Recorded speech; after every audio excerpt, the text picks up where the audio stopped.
a todos y a todas. Como todos los jueves, desde Arrope Derecho, comenzamos con el programa Pensándolo Bien, desde la Facultad de Derecho de la Universidad Interamericana de Puerto Rico. El día de hoy vamos a estar conversando sobre temas de interés de lo que haya ocurrido en Puerto Rico, en Estados Unidos, en el mundo. Durante la semana pasada vamos a hablar de la orden y la disidente del juez Kavanaugh en el caso June Medical Services del Tribunal Supremo de Estados Unidos en relación al acceso del derecho al aborto. Vamos a estar hablando del proyecto del Senado relacionado también a la restricción del derecho al aborto en Puerto Rico. Y tenemos hoy, nos acompaña nuestra egresada Tailín Negrón Rivera, quien nos va a hablar de un proyecto de mucho interés para la abogacía y para el país en general, de apoyo a los sobrevivientes de los huracanes del 2017. Así es que vamos a una pausa y nos vemos pronto.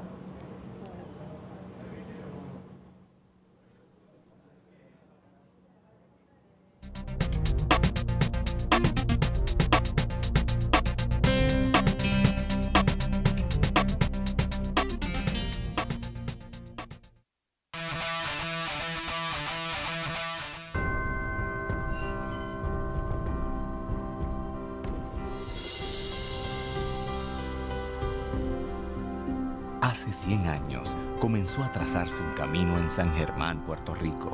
Con bases de fundación sólidas, se fue expandiendo. Buscaba apoyar el desarrollo y preparación del ser humano. Miles de caminantes lo han tomado y a través de cada uno de ellos crece, explora, evoluciona. Pasa por retos, triunfos y logros que lo fortalecen a cada paso. Hoy, el camino de la Universidad Interamericana continúa en los pasos de las nuevas generaciones y mira hacia el futuro con optimismo, ya que con una preparación sólida, avanzada y de valores, se transforma el camino de Puerto Rico. Universidad Interamericana, 100 años haciendo caminos.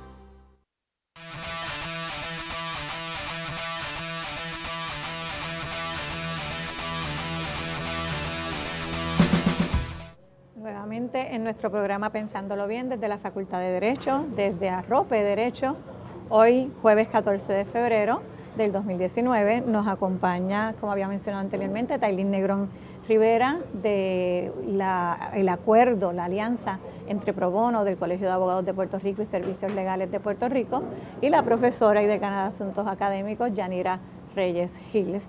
Y me presento, Iris Camacho Meléndez, decana de estudiantes de esta Facultad de Derecho. Como les mencionaba antes, vamos a estar hoy comentando la decisión del tribunal. La decisión no, porque no es una decisión, ¿verdad? Es una orden de paralización emitida por el Tribunal Supremo de Estados Unidos en relación a normativa del Estado de Luisiana que restringe el derecho al aborto, que cuenta con una opinión disidente del recién nombrado juez Kavanaugh en el Tribunal Supremo de los Estados Unidos, y que analiza una legislación del estado de Luisiana. ¿Queremos comentar sobre ello? Sí, en el estado de Luisiana se aprobó una ley que es muy parecida, de hecho le llaman que es casi un reflejo de espejo, le llaman en los analistas en inglés, de la ley que recientemente fue declarada inconstitucional por el Tribunal Supremo del Estado de Texas. Sí, déjalo. Perdón, la ley es del Estado de Texas y el Tribunal Supremo de los Estados Unidos la declaró inconstitucional en el caso de Women's Health. Eso fue el año pasado. O sea, que muy estamos reciente. hablando de un intento por parte de los estados, particularmente de esa región, y es algo que me gustaría mencionar, de restringir el derecho al aborto. Particularmente la ley de Luisiana, y esto es la parte que se ha mencionado que constituiría un undue burden, una carga indebida al derecho al aborto para las mujeres, es que establece un requisito de que los médicos que realizan los procedimientos de terminación de embarazo tienen que tener privilegios en hospitales para casos de hospitalización, de alguna complicación que surja durante el aborto. Es interesante el área donde surge, porque es en el área que cubre el quinto circuito del Tribunal de Apelaciones, que es el circuito que se ha mencionado que más impacto ha tenido los nombramientos de Trump. De hecho, Trump ha logrado nombrar 5 jueces en ese tribunal de circuito del quinto circuito que cubre las áreas de Luisiana, Texas y Mississippi. Entonces, cuando se aprueba esta ley de Texas y luego se aprueba la ley de Luisiana, se entendía que con esos nuevos nombramientos que había hecho Trump iban a lograr, en efecto, pasar esas legislaciones. Y es lo que se intentó hacer, porque el Tribunal de Distrito de Luisiana declaró inconstitucional la ley, o sea que declaró con lugar el injunction que había sido solicitado por un grupo de clínicas para declarar inconstitucional la ley, y es el Tribunal del Quinto Circuito que, haciendo un análisis de Women's Health, ellos dicen que es un análisis parecido, que es viendo un balance entre costo y beneficio, cuál es el beneficio que obtienen las mujeres sobre estas medidas versus la carga que impone al servicio de aborto. Ellos hacen el mismo análisis, sin embargo, llegan a una conclusión bien extraña, bien diferente, de que los 6 médicos, estamos hablando que de todo el estado de Luisiana, solamente 6 médicos practican servicios de aborto. Que nos lleva a otro problema que quizás no es el tema de hoy, que es un problema más amplio que se ha discutido anteriormente, y es el problema de acceso a servicios de salud en los Estados Unidos y en Puerto Rico. No solamente nosotros hablamos de fuga de médicos cuando hablamos de médicos que se preparan en la Universidad del Estado en Puerto Rico, en universidades privadas en Puerto Rico, que se van recién graduados a los Estados Unidos por el problema de acceso a la salud que hay allá, pero ya hay otros países de América Latina también señalando que Estados Unidos les está robando sus médicos. Claro. Así que aún así, cuando otros países se quejan de que Estados Unidos está robándose sus médicos, ellos tienen un serio problema de acceso a la salud, porque pensar que en todo el estado de Luisiana solo 6 médicos dan servicios de aborto, sumamente limitado. Es bien limitado. Entonces estamos hablando de que estos 6 médicos, que algunos son médicos generalistas, algunos son médicos ginecólogos obstetras, pues no tienen, por lo general, acceso a hospitales, porque los privilegios y accesos a hospitales se miden en la mayor parte de los estados con respecto al número de pacientes que esos médicos hospitalizan. Entonces se ha dicho, y lo dicen así los estudios, que es menos de un 1% de los casos de aborto. De hecho, están hablando de 0.03%. En los casos de aborto se requieren hospitalización por alguna complicación. De hecho, uno de los médicos que se analizan en el caso en distrito, en 23 años de haber realizado abortos, solamente en 4 ocasiones había tenido que referir a una paciente por alguna complicación.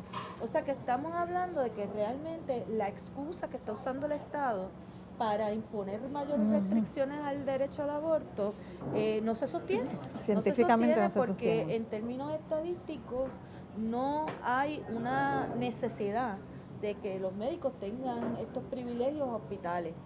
De hecho, en la propia ley de Luisiana anteriormente, estas clínicas de aborto tenían que tener unos acuerdos de transferencia, lo que quiere decir que si la mujer tenía alguna complicación, la transfieren inmediatamente con su expediente y todo eso. Eso ya estaba determinado. Este requisito adicional de los privilegios que le exigen entonces a los médicos, lo que haría es que de esos 6 médicos, probablemente se queda 1 o 2 nada más que tengan esos accesos. Claro. Y entonces la repercusión es, como pasó en Texas, el cierre de clínicas. Y eso quiere decir entonces que las mujeres en el estado de Luisiana no van a tener acceso real a servicios de terminaciones de embarazo. Y esa es parte de lo que constituiría el undue burden. Quizás tú nos puedas hablar un poco más de eso. De la carga indebida. La carga indebida, muchos recordarán de ustedes que el criterio para analizar normativa que restringía el derecho constitucionalmente reconocido de las mujeres de decidir si terminaron un embarazo, que se establece en Roe versus Wade, cuando se aprueba el caso de Roe versus Wade, el esquema era uno de trimestres, donde dependiendo del momento del embarazo, el Estado tenía más o menos posibilidades de reglamentar. Eso cambió después del caso de Casey, que es un caso, yo recuerdo, de finales de los 90, creo, que cambia cuál es el criterio cuando vamos a analizar reglamentación que está afectando o que puede estar afectando el derecho de las mujeres a ejercer su derecho a la intimidad. Y estableció el criterio de undue burden o carga indebida, que es analizar si esa restricción efectivamente impide que las mujeres se realicen abortos. En las otras reglamentaciones que se habían analizado, iban muy particularmente a las mujeres en particular, ¿verdad? Eran restricciones al proceso del aborto o a exigir, por ejemplo, que se decretó inconstitucional la posibilidad de que un tercero tuviera que dar consentimiento, como el esposo o algo así. Eso se decretó inconstitucional en el mismo caso de Casey. En el caso de menores de edad se estableció que las menores, aunque en algunos estados se puede exigir el consentimiento de los padres, hay que darle a la menor un proceso por el cual la menor pueda hacerlo sin el consentimiento de los padres. Pero entonces, en el caso, por lo que esto es una decisión tan parecida o espejo con el caso de Hellerstedt, de Women's Health, que es el caso de Texas, es porque son restricciones médico-hospitalarias, es sobre el médico, es sobre el hospital, no es específicamente sobre la mujer. Entonces hay que hacer un análisis también geográfico y socioeconómico. ¿Por qué? Porque uno pensar, pero que un médico tenga un privilegio, esto puede ser mejor para las mujeres porque van a tener mejores servicios. Bueno, si lo hacemos en el abstracto, sí, pero si lo contextualizamos y lo vemos en situaciones como el impacto que iba a tener en Texas, que en la decisión de Hellerstedt, de Women's Health, se establece claramente cuántas clínicas iban a desaparecer en el estado de Texas, que de por sí también hay pocas. Si se establecían estos criterios, pues el Tribunal Supremo de Estados Unidos señaló, aunque esto no es específicamente sobre el proceso o sobre la mujer individual, iba a afectar ese acceso de las mujeres a tener el acceso al aborto, que me parece, ¿verdad?, el análisis correcto que realizó el Tribunal Supremo de Estados Unidos hace apenas un año. Exacto, y eso es parte de las cosas que surgen interesantes de esta situación, y es que hace apenas un año el tribunal estableció unos estándares bien claros, que eran ir directamente haciendo un análisis en detalle del impacto que iban a tener esas medidas versus el beneficio que podían tener. Porque claro, si el Estado pudiera probar que todas estas medidas son en beneficio de la mujer y que la carga es menor, pues entonces podrían ser declaradas constitucionales. Pero en ese balance se determinó que las medidas que estableció el Estado de Texas no lo eran. Entonces surge el mismo caso, con el mismo tipo de legislación, en el estado de Luisiana, y el mismo tribunal de circuito hace una determinación supuestamente usando el precedente de Women's Health versus Hellerstedt, pero llegando a una conclusión distinta. Es interesante también que particularmente en este caso, y ahí tenemos que ir a la intención del Estado, ¿no? ¿Cuál es la intención del Estado? Señala la prensa que cuando se aprobó esta ley en Luisiana, el gobernador de Luisiana hizo unas declaraciones públicas diciendo que con esta ley el estado de Luisiana se iba a convertir en el estado más pro-life. O sea que obviamente estamos hablando de una medida que es para restringir el derecho al aborto y no es para proteger la salud de la mujer. Si fuera para proteger la salud de la mujer, tendría entonces que probar que de alguna forma las mujeres están en peligro de ser atendidas en clínicas con médicos que no tienen privilegios en hospitales. Pero como ya les había mencionado anteriormente, el porciento de mujeres que sufren alguna complicación que requiera hospitalización es mínimo. Y que eso estaba cubierto ya por los acuerdos de transferencia que tenían esas clínicas. Es interesante ver también que en el análisis estamos hablando de una orden de un párrafo, un párrafo en el que el Tribunal Supremo le concede un stay, una paralización a la ley, en lo que las demandantes, las clínicas y los médicos demandantes logran presentar la petición de cerciorario. El tribunal se divide 5-4 y el juez Roberts, el juez presidente del Tribunal Supremo, que había sido disidente en el caso de Women's Health, se convierte esta vez en el swing vote. Como ustedes recordarán, en el caso de Women's Health, el juez que se va con el grupo menos conservador del tribunal es el juez Kennedy. Y el juez Kennedy se retira y quien lo sucede en el tribunal es el juez Cábano. Y estábamos esperando, yo creo que el juez Cábano también estaba esperando la oportunidad de poder expresarse con respecto al aborto y no perdió esa oportunidad aquí, a pesar de que es una opinión, una orden de un párrafo. El juez Cábano sintió la necesidad de escribir una disidente. Y esa disidente solito, más nadie se le unió, solo. Él solo. Ni siquiera Tomás ni Alito, no se le unieron. Yo está creo solito. Que él está pagando el favor, ¿no?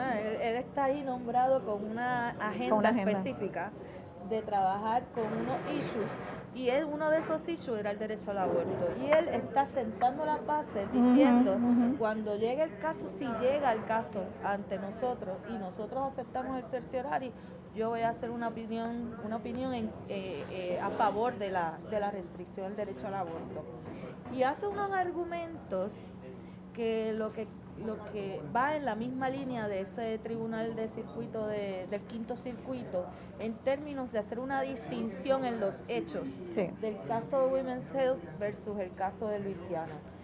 Primero dice, aquí no hay daño. Todavía. Aquí todavía no hay daño, esto es prematuro. Porque esto está dentro de un término de 45 días que la propia ley se dio para comenzar a aplicar, para darle un término, ese tiempo a los médicos para que trataran de conseguir los privilegios. Entonces, lo que él señala un poco es, todavía no se le han denegado los privilegios. Exactamente.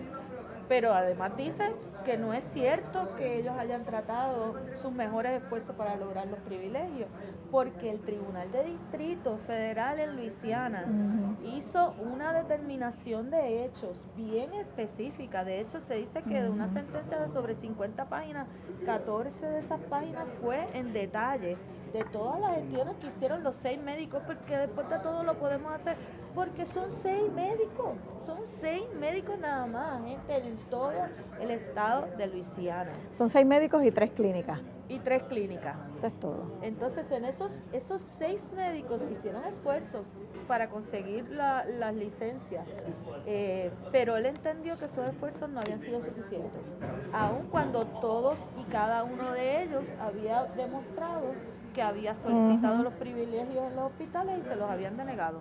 Claro, porque como dije anteriormente, esos privilegios implican que el médico tiene un número de pacientes en hospitalización durante el año y ellos no cumplen. No cumplen porque las mujeres que se someten a un procedimiento como este, en rara ocasión, terminan en el hospital. Por lo tanto, no tienen esa necesidad de tener esos privilegios en los hospitales. Un detalle que a mí me llama muchísimo la atención de la disidente de Cábano es como todavía Roe vs. Wade es del 73.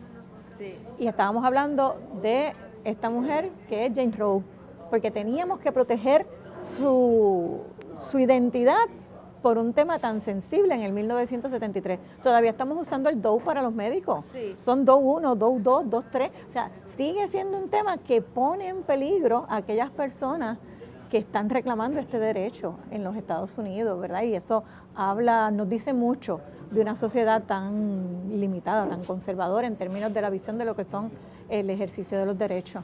Y es que levanta muchas pasiones, estos temas levantan muchas pasiones, y ahora cuando en el próximo segmento empecemos a hablar de Puerto Rico, vamos a ver que en Puerto Rico también pasa lo mismo, y empieza a salir la gente haciendo unos planteamientos que no son jurídicos, sino planteamientos de tipo ético-moral, y muy agresivos, muy agresivos. Yo creo que en la próxima parte podemos entonces hacer las comparaciones de qué es lo que está pasando en Puerto Rico con el 50. Y el caso. Volvemos próximamente.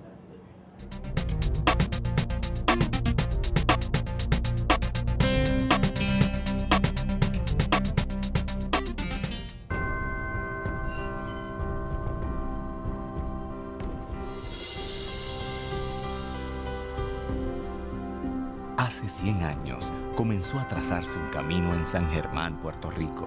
Con bases de fundación sólidas, se fue expandiendo. Buscaba apoyar el desarrollo y preparación del ser humano. Miles de caminantes lo han tomado y a través de cada uno de ellos crece, explora, evoluciona. pasa por retos, triunfos y logros que lo fortalecen a cada paso. Hoy, el camino de la Universidad Interamericana continúa en los pasos de las nuevas generaciones y mira hacia el futuro con optimismo, ya que con una preparación sólida, avanzada y de valores, se transforma el camino de Puerto Rico. Universidad Interamericana, 100 años haciendo caminos.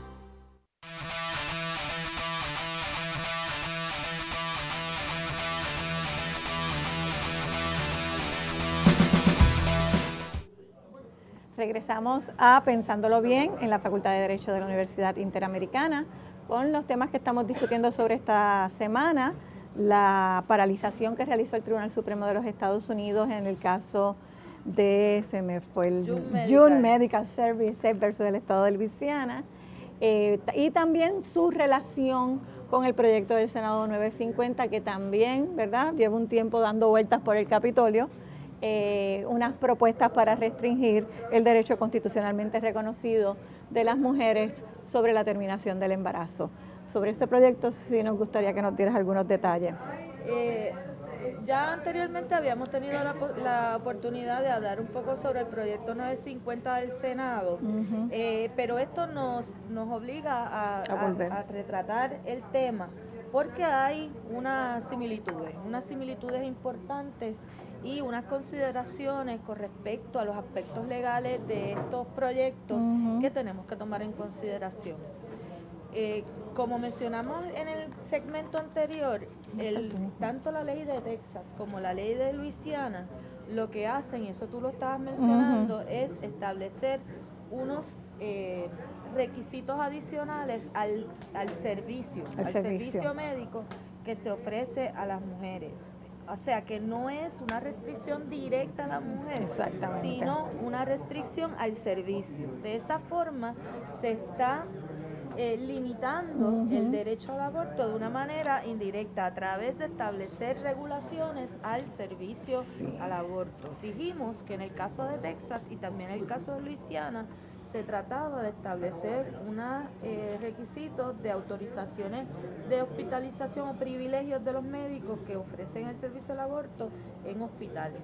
En el caso de Puerto Rico, el proyecto 950, que fue inicialmente presentado por la senadora Venegas, que no ha sido aprobado, pero todas las semanas recibimos una notificación de esta semana sí, y parece como que es un proyecto que se está utilizando por parte del cuerpo y de algunos sectores de interés para mover otras agendas. Así que de momento lo empiezan a hablar de nuevo, empieza a sonar mucho y entonces en algunos momentos se calla. Y quizás para desviar la atención de otros temas, podría ser. Puede ser. Fíjate que en estos días, me parece que hace 2 días, vi unas declaraciones, de hecho unas expresiones que hizo el presidente del Senado en el hemiciclo, hablando mezclando este proyecto 950 con el proyecto 1000, que es el proyecto que intenta prohibir las terapias de conversión en Puerto Rico.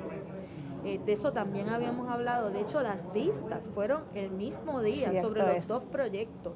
Y mucha gente se preguntaba, ¿pero qué tiene que ver eso, no? El proyecto que prohíbe las terapias de conversión para personas que tienen una orientación sexual no tradicional y el proyecto del aborto.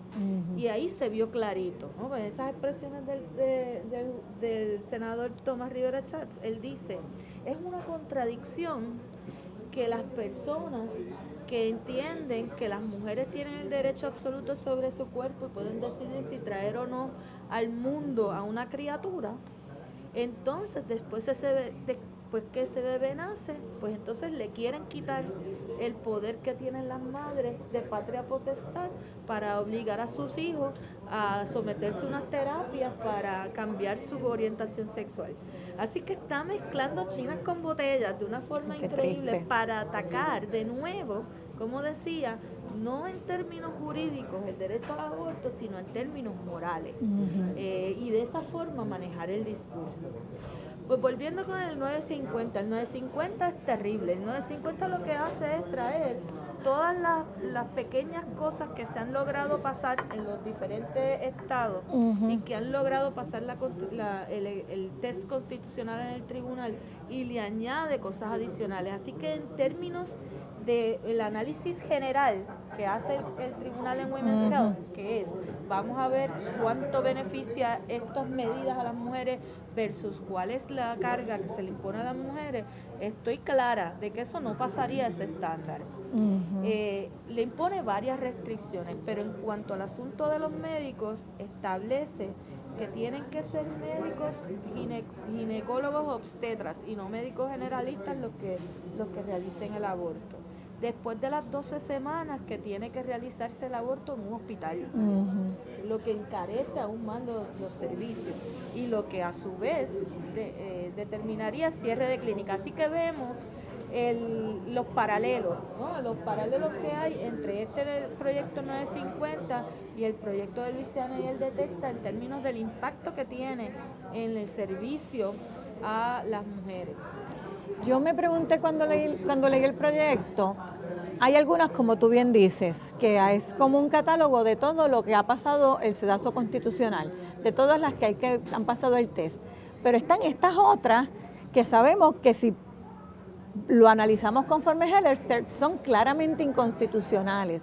¿Por qué? Pudiendo presentar un proyecto que pasaría fácilmente sin problemas constitucionales conforme la progenie de Roe y más que de Roe de Casey, ¿por qué mezclarlo? ¿Por qué incluir cosas claramente inconstitucionales si les interesa aprobarlo?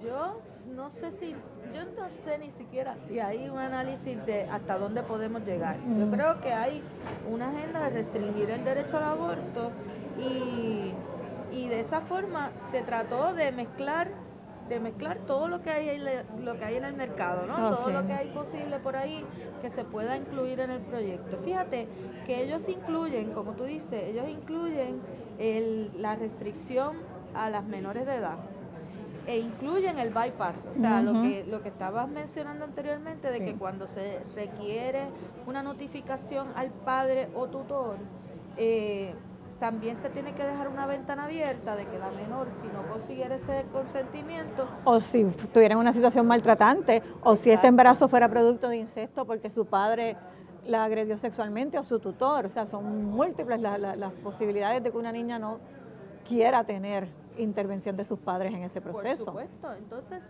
eso lo incluye, ¿no? Lo incluye que la menor pueda acudir directamente al tribunal, pero establece unos términos que son también incompatibles con los términos que propone el propio tribunal, el propio proyecto. Es decir, si la menor acude a una clínica a solicitar un aborto, no tiene consentimiento, lo trata de buscar, tiene que llevar al padre directamente a la clínica para que firme el consentimiento. Si no lo logra, entonces tiene que ir al tribunal. El tribunal tiene un término para poder manifestarse. Ahí ya se le pasaron las 12 semanas, entonces tiene que ir al hospital. Ir al hospital, como todos sabemos y todas sabemos en este país, cuesta un montón de dinero. Y hay un asunto también de la confidencialidad. No es lo mismo ir a un hospital donde va toda la comunidad a ver a todo el mundo. Definitivamente. Y del asunto del acceso. Y hay los periodos de espera. Entonces, que encima de eso tienes 48 horas de espera. Lo que quiere decir que en Puerto Rico lo que hay son 6 clínicas. 6 clínicas que ofrecen servicio de aborto en la isla. Así que si hay una menor empobrecida. Claro. Si es una menor que no tiene el apoyo de sus padres, tiene que conseguir a alguien que la lleve a la clínica, esperar 48 horas, si no tiene un consentimiento, ir a un abogado para que entonces le lleve el caso en el tribunal. Olvídese que eso quiere decir que esa menor no va a poder realizarse ese procedimiento. Por lo tanto, estamos hablando de que no hay acceso libre, seguro ni gratuito en este país para las mujeres que deciden terminar con su embarazo. Y tenemos que recordar que esto es un derecho protegido por el derecho a la intimidad. Esto no es un asunto que es caprichoso, que es liviano, que tiene que ver con la salud, que tiene que ver con la salud mental. Por lo tanto, hay que defenderlo de todas formas. Y entonces La manera en que se presentan los proyectos es bajo la excusa de nuevo de proteger la salud de las mujeres. El proyecto 950 es para proteger la salud de las mujeres y la vida, que es poniendo en choque la salud de la mujer con la vida de alguien no nacido. Y el estándar que ponen de salud de la mujer es un estándar bien alto, es de grave riesgo a su salud, o una frase parecida. Exacto. O sea, que no es su salud como había sido hasta este momento, sino grave riesgo a su salud, que ya están elevando el criterio ordinario de salud de la mujer que había interpretado el Tribunal Supremo de Puerto Rico como que era salud física o mental. Claro. Y no solo eso, sino que en unas partes del proyecto eliminan la salud mental como criterio de salud para realizarse un aborto. O sea que en efecto es extra restrictivo. Y hablando de asuntos de necesidad, no solo que, igual que en lo que hablamos ahorita en Luisiana, en Puerto Rico tampoco ha habido una necesidad de condiciones críticas ni de complicaciones de procesos de aborto, sino que en Puerto Rico también se ha demostrado que la cantidad de abortos que se realizan en estas clínicas son en su mayoría de personas mayores de edad. Sí, o sea, que no es tampoco un issue grande en el país de menores de edad. No, todas las estadísticas en cuanto a las menores embarazadas en Puerto Rico es que tienen sus bebés, ¿verdad? Aíslan al resto de la humanidad de sus bebés, también están dentro de estos estudios y esas estadísticas. Así es que no hay una situación como podemos ver en muchos estados en Estados Unidos, que sí hay una práctica distinta en relación a las menores embarazadas. En Puerto Rico no. Y yo creo que sigue siendo importante en este tema el análisis del aborto legal, porque ¿por qué tenemos situaciones donde en estos abortos no han habido emergencias que lleven a estas mujeres a tener que ir a los hospitales? Porque el aborto es legal. La mayor parte de las situaciones de salud de las mujeres cuando nos enfrentamos a los abortos es precisamente cuando estamos hablando de lugares donde están muy restrictivos y tienen que recurrir a abortos clandestinos. Ahí es que sí tenemos la situación, ¿verdad?, de que surgen emergencias médicas, pero cuando el aborto es legal se minimizan las emergencias médicas. Así que eso también, ¿verdad?, si de verdad estamos pensando en la salud de la mujer, eso hay que considerarlo. Ese acceso al aborto minimiza las situaciones de emergencia. Definitivamente, y no es que no esté regulado el aborto en Puerto Rico, existe un reglamento del Departamento de Salud que establece unos requisitos de las clínicas, que establece los accesos que tienen que tener a los hospitales, que establece los credenciales de los médicos que realizan los abortos y una serie de otras restricciones y requisitos que en efecto tendríamos que decir que en Puerto Rico no solamente el aborto es legal, sino que está altamente regulado. Está altamente regulado, o sea que no hay necesidad de llegar a estos niveles. Entonces se empiezan a salir unas enmiendas, empiezan a salir proyectos. Por ejemplo, en el día de hoy surge en la prensa que el senador Miguel Romero presentó unas enmiendas al proyecto 950 que también van en esta línea, eliminando lo del tutor, la necesidad del tutor legal para los casos de menores y eliminando el requisito del médico ginecobstetra. O sea que en ese sentido recogería un poco los reclamos que están haciendo los grupos de mujeres con respecto al aborto. Habría que ver cuánta receptividad hay en el Senado para considerar esas enmiendas. Y hay que ver también cómo reaccionan los grupos de mujeres ante estas posibilidades. Es importante saber que, como había dicho anteriormente, este proyecto todos los días sale un rumor de que baja mañana o baja la semana que viene. Y entonces empieza de nuevo la efervescencia y a salir de un lado y de otro los grupos a favor y en contra. De hecho, me mencionaban que en estos días, ante los rumores de que iba a bajar el proyecto, se llenaron las salas del Capitolio con personas con fetos y y con las pancartas bien terribles, ¿no? De fotos bien terribles irreales, porque son de procedimientos irreales, de fetos casi a término, que eso no sucede tampoco.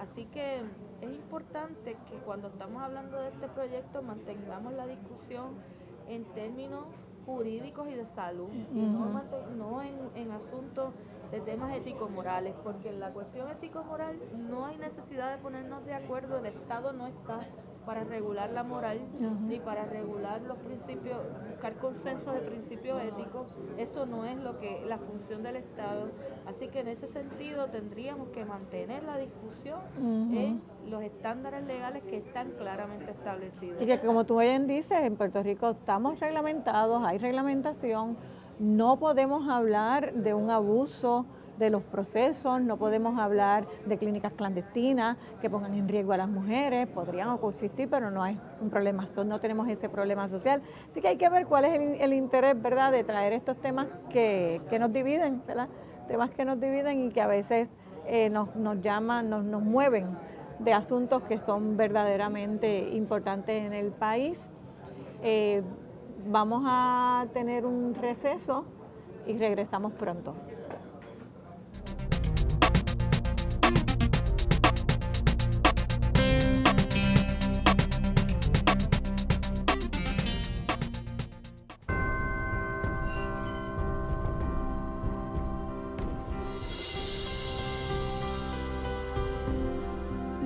Hace 100 años comenzó a trazarse un camino en San Germán, Puerto Rico. Con bases de fundación sólidas, se fue expandiendo.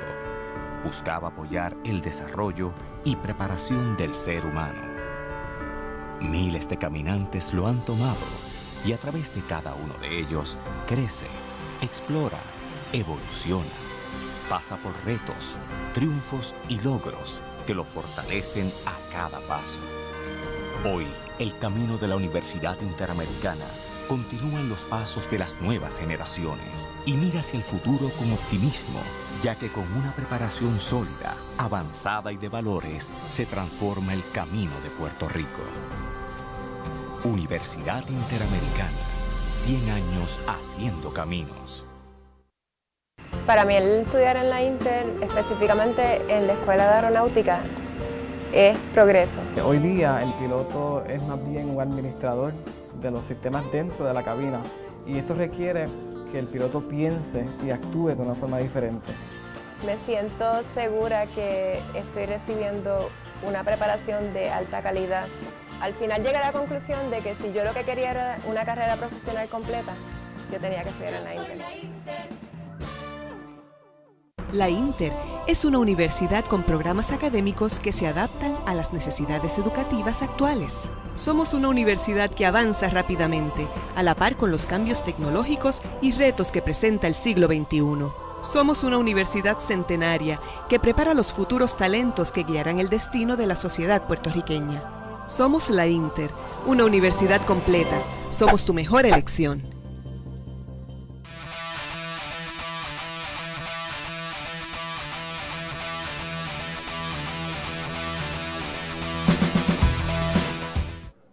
Bienvenidos nuevamente a Pensándolo Bien. Como les mencionaba antes, nos acompaña hoy la licenciada Tailín Negrón Rivera, quien está trabajando con un proyecto colaborativo entre Pro Bono del Colegio de Abogados de Puerto Rico y Servicios Legales de Puerto Rico en apoyo a los sobrevivientes de los huracanes de 2017. Así que bienvenida, Tailín. ¿Qué nos puedes decir de tu proyecto? Bueno, antes que nada, gracias por la oportunidad de estar aquí. Este nuevo proyecto que tenemos se hizo para efectos de, ¿verdad?, los sobrevivientes de los huracanes del 2017. Aún hay muchas personas que están en plena recuperación, que tienen, ¿verdad?, preocupaciones de índole legal. Actualmente estamos llevándole el mensaje a la comunidad para que sepan dónde pueden solicitar ayuda, ¿verdad?, valga la redundancia legal. Nosotros tenemos unos números de contacto, que es lo principal, que vamos a darle donde pueden comunicarse. Principalmente, para cualificar para los servicios pueden comunicarse al 1-800-981-5342, de lunes a viernes de 8 de la mañana a 4 p.m. También pueden comunicarse al 787-728-5070. Este proyecto está siendo coordinado principalmente por la licenciada Lindsay Murillo y por esta servidora, la licenciada Taylin Negrón.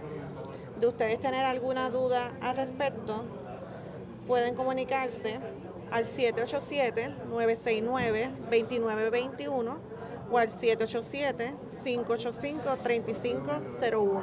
Taylin, ¿y qué tipo de servicios le ofrecerían a la comunidad? Bueno, dentro de los servicios que se están ofreciendo están los servicios de problemas de titularidad, están los servicios de ejecución de hipoteca. Vamos a hablar de eso. Esto es, por ejemplo, una persona que haya solicitado servicios de FEMA y FEMA le pide documentos que demuestren que es dueño de la propiedad y no los tengan. Correcto.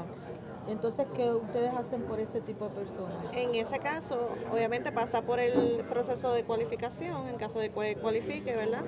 Eso se dirige, ¿verdad?, al departamento que nosotros, ¿verdad?, de manera interna se trabaja, se admite el caso y se trabaja directamente para poder resolver el problema de ese ciudadano. Y hay cualificación económica, la persona Correcto, tiene que tener cualificación determinados ingresos para poder cualificar. Eso es correcto. No debe pasar de un tope, etcétera. Sí, de manera interna. Por eso es que se da ese número de teléfono, pues porque viene siendo el primer paso y de ahí se dirige, ¿verdad?, la persona y se ofrece la ayuda. También se ofrece servicio de orientación, ya sea de manera individual o de manera a la comunidad.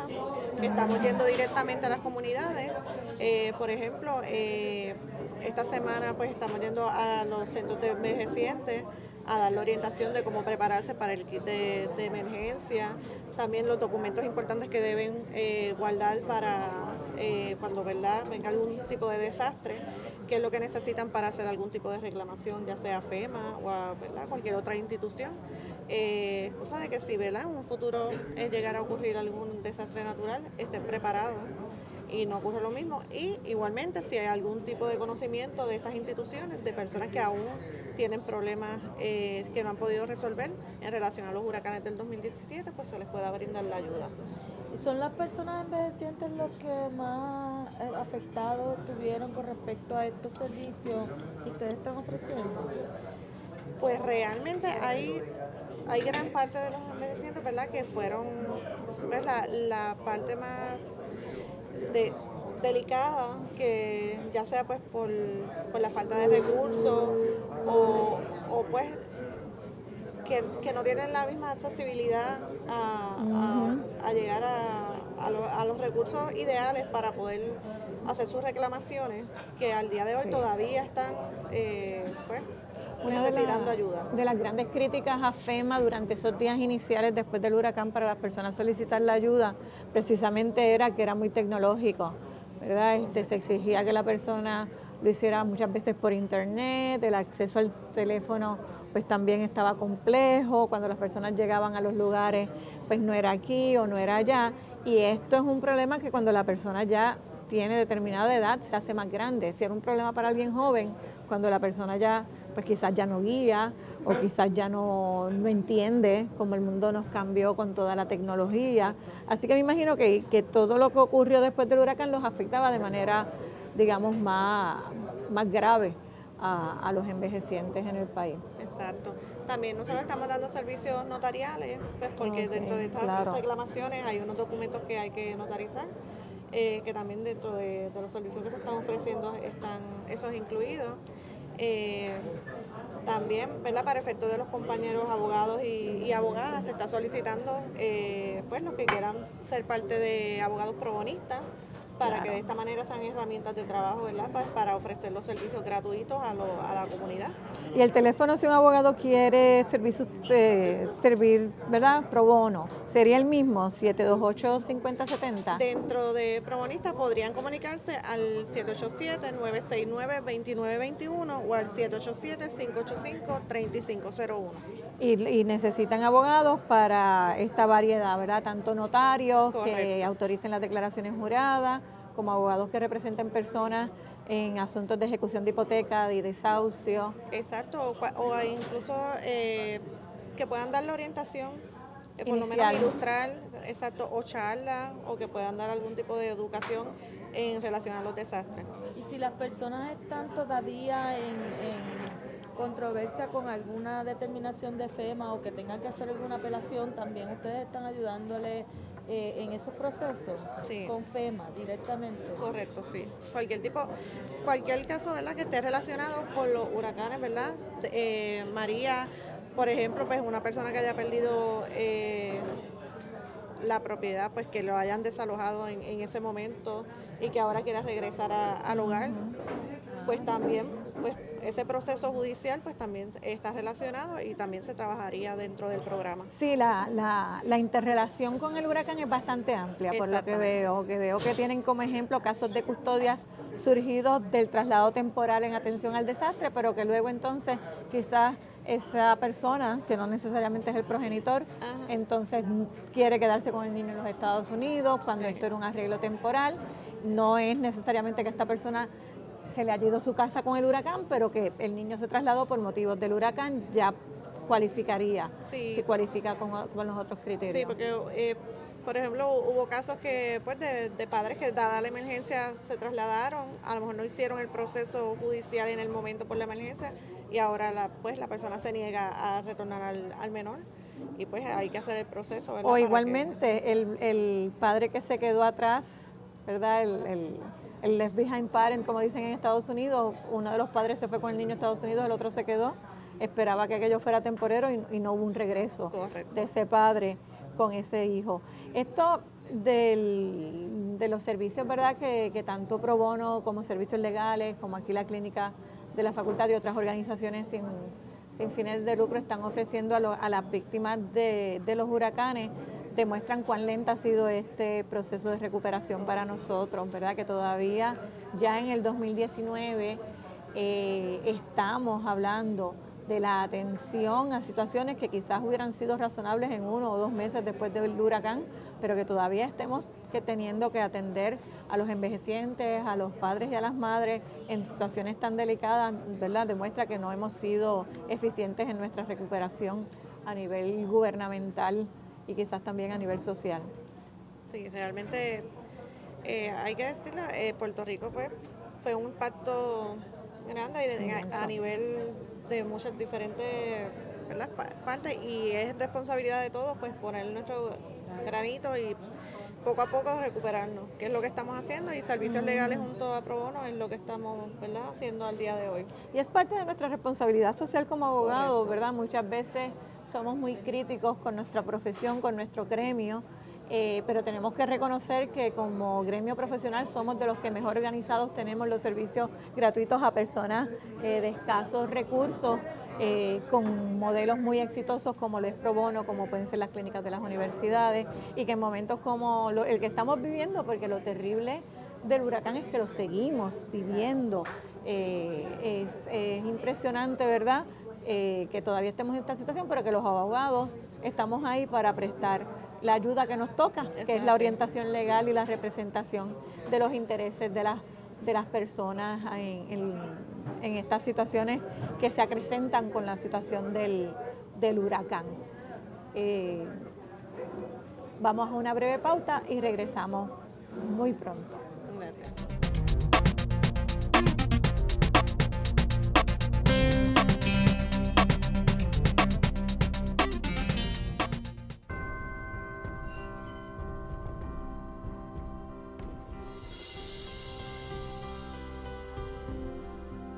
Hace 100 años comenzó a trazarse un camino en San Germán, Puerto Rico. Con bases de fundación sólidas, se fue expandiendo. Buscaba apoyar el desarrollo y preparación del ser humano.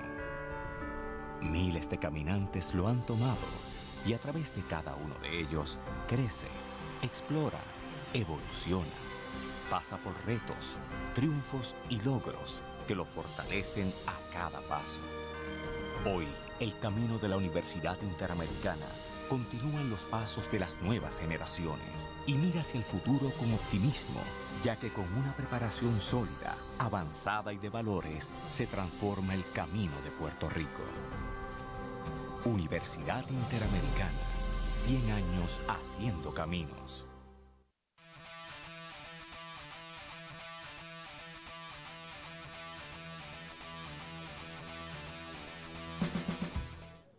Nuevamente en Arrope Derecho, en el programa Pensándolo Bien. Se nos quedaron algunos temas sobre el tintero, vamos a ver cómo desarrollan para la semana que viene. Agradecemos a la licenciada Tailín Negrón Rivera de Pro Bono, de la Alianza entre Pro Bono y Servicios Legales de Puerto Rico, por habernos acompañado, por estar realizando una labor tan importante en lo que es la recuperación post-huracanes de nuestro país. Así que podemos repetir los números para que todo aquel que conozca a alguien que esté que necesite ayuda legal o compañeros abogados y abogadas que quieran participar de este proyecto pro bono. Seguro. El número es el 1-800-981-5342 y 787-728-5070. De tener alguna otra duda, directamente al 787-969-2921 o al 787-585-3501. Pues muchísimas gracias. Nos vemos el próximo jueves. Buenas tardes. Buenas tardes.